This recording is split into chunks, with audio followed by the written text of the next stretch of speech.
one of the keys is remember where you came from, keep that shit in the front of your mind, and when shit goes bad and it goes sideways, a lot of shit does, you're getting booed out of the fucking building, or you're coming through this injury, or people are writing you off, oh, you guys ain't gonna fucking make it, you know, any of that shit.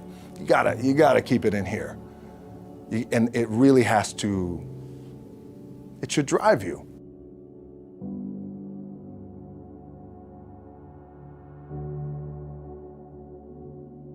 This idea and this notion that you could be anything you want, and you can accomplish anything you want, right? We hear that. You've heard that from the time you were little boys.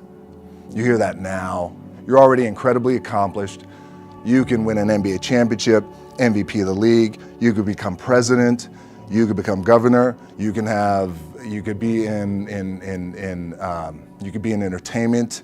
You could do Charles, and you could do Shaq. You could do that. You could do whatever you want to do. You guys know that. The thing that has worked for me is to remember the hard times. So, and I'm sure you guys all have your processes, and again, I'm gonna tell you what's worked for me.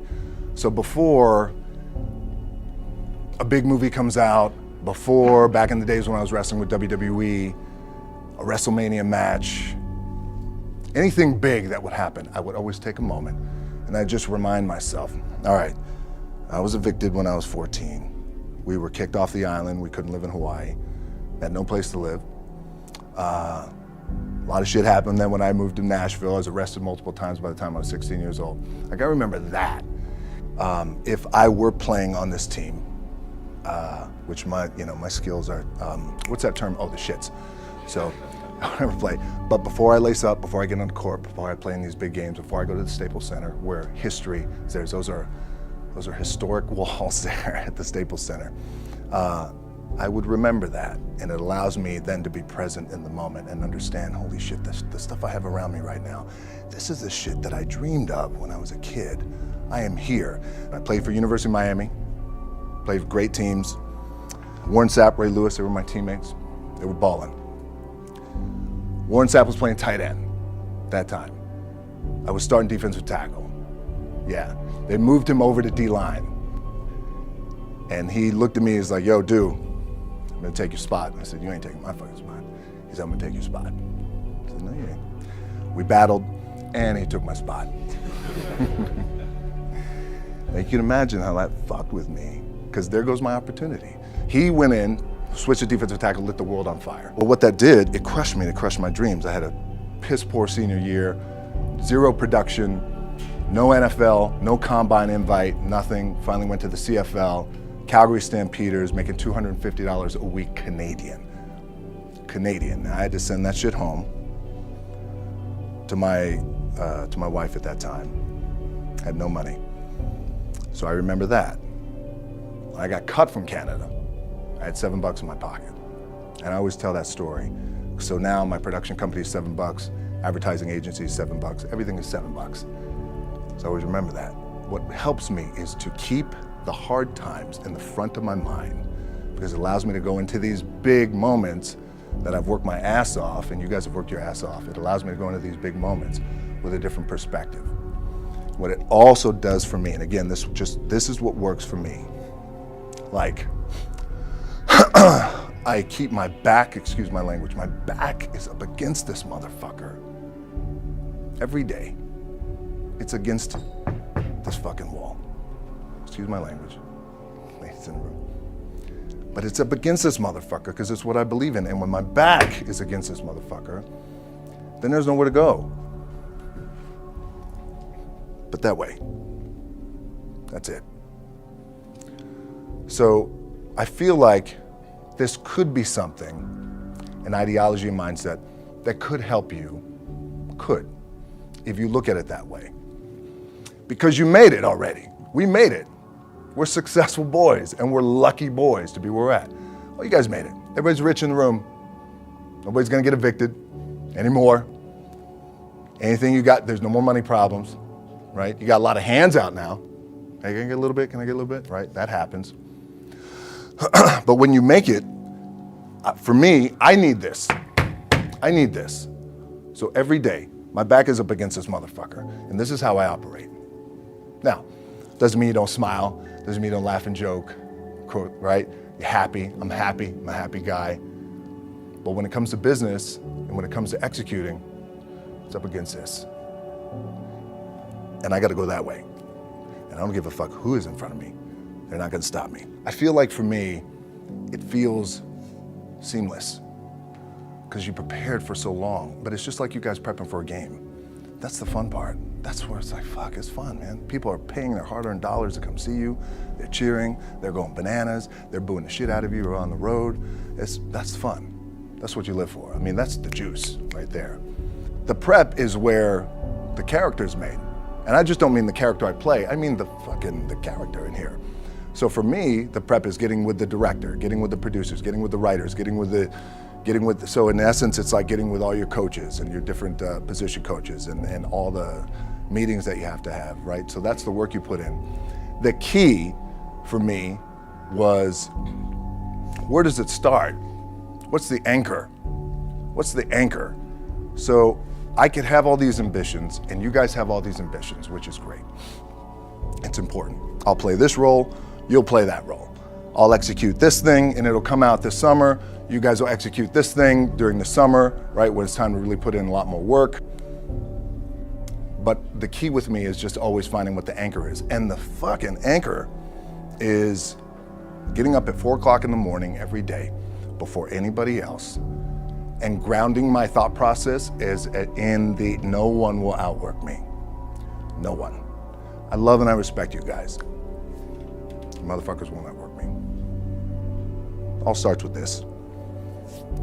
2 hands, putting in the work. The anchor for me has always been the work in terms of the weight room training. So when I first started wrestling, I was 6 years old, rolling on the mats with my dad. My old man, a lot of you guys will know this. Yeah, Rocky Johnson.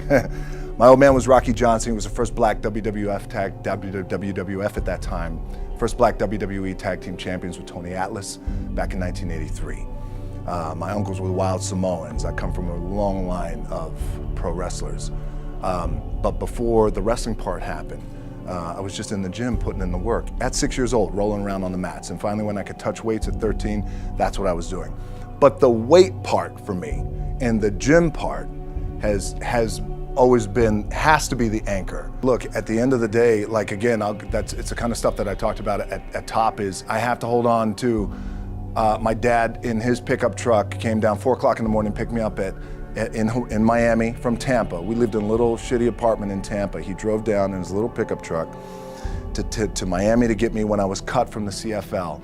I was driving up I-75. I don't know if you guys are from Florida, any of you guys, if you know, I-75 is like, especially down in Florida, Alligator Alley. I'll never forget it. It's 4 o'clock in the morning. And I thought, well, fuck. I leave home like you guys left home. I'm ready to tackle the world, to get after it, achieve my dreams and goals. Fucking crushed by 22, 23 years old. Now I gotta move back in with my mom and dad.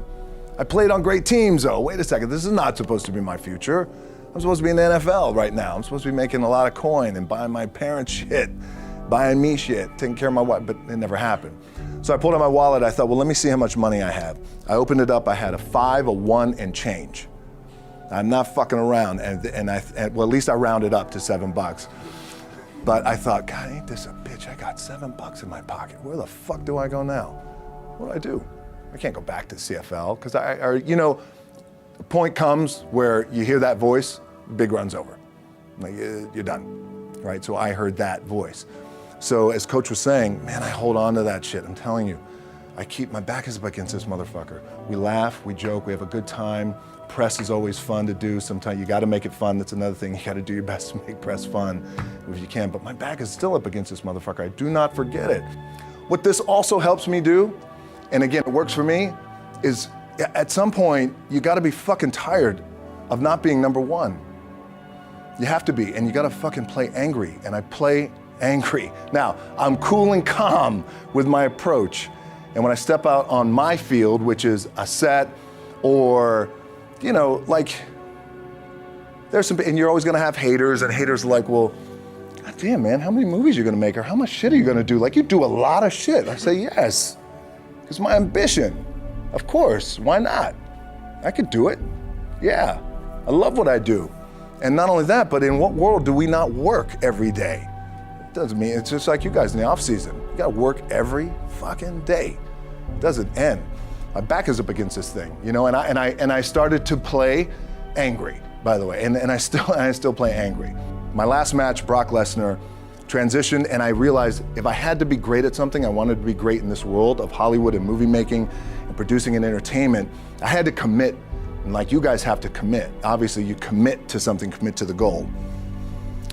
So I quietly retired. 2 years later, I thought, what the fuck did I do with my career? Because my movies were not doing well.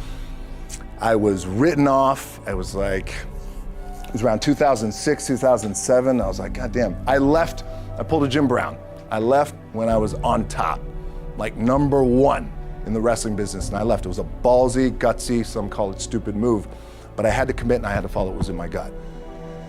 And at that time, I'll share this with you guys, and Will Smith is my boy, and I sat down at that time with the agency I was with, and they said, what do you want to accomplish?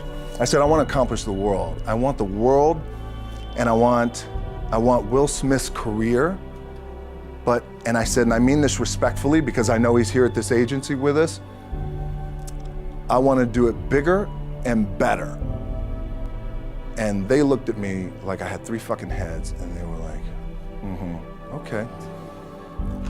But I still stayed focused, and I still had still put in the hard work with my 2 hands, and that's it. And that's what it comes down to with you guys. One of the keys is, remember where you came from, keep that shit in the front of your mind, and when shit goes bad and it goes sideways, a lot of shit does, you're getting booed out of the fucking building, or you're coming through this injury, or people are writing you off, oh, you guys ain't gonna fucking make it, you know, any of that shit. You gotta keep it in here. And it really has to, it should drive you.